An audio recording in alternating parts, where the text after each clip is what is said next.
বেনারসের অলিতে গলিতে খাবারের দোকান, তবে বাকেট লিস্টে কিছু খাবারের দোকানের নাম লিখে দিয়েছিলাম, সেখানেই যাওয়ার চেষ্টা করেছিলাম।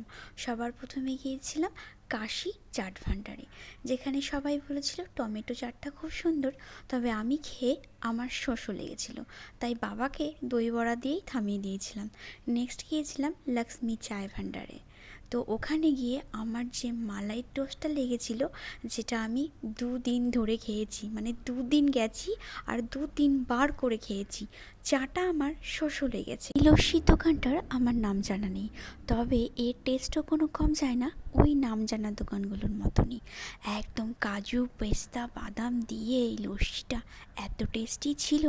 তারপরে অনেক দোকান ভিজিট করেছিলাম, যেগুলোর ফুটেজই আমার নেওয়া হয়নি, খেতে এত ব্যস্ত ছিলাম। আর last but not the least, খুঁজে খুঁজে এই বাটি চোখাতে পৌঁছে গিয়েছিলাম, যার একটা বড় ভ্লগ আমার ইউটিউবে আছে। এখানে গিয়ে ওই ফেমাস খাবারটা ডাল বাটি বা বাটি চোখাটা টেস্ট করলাম। ভেতো বাঙালি তো, তাই শোষও লেগেছিল, তবে পাতে কিন্তু অনেক কিছু পড়েছিল, পনির পকোড়া, কচুরি, নানান রকমের চাটনি, ওখানেও একটা লস্যি ছিল যেটা বেশ সুস্বাদু ছিল। এই ছিল আমার খাবার।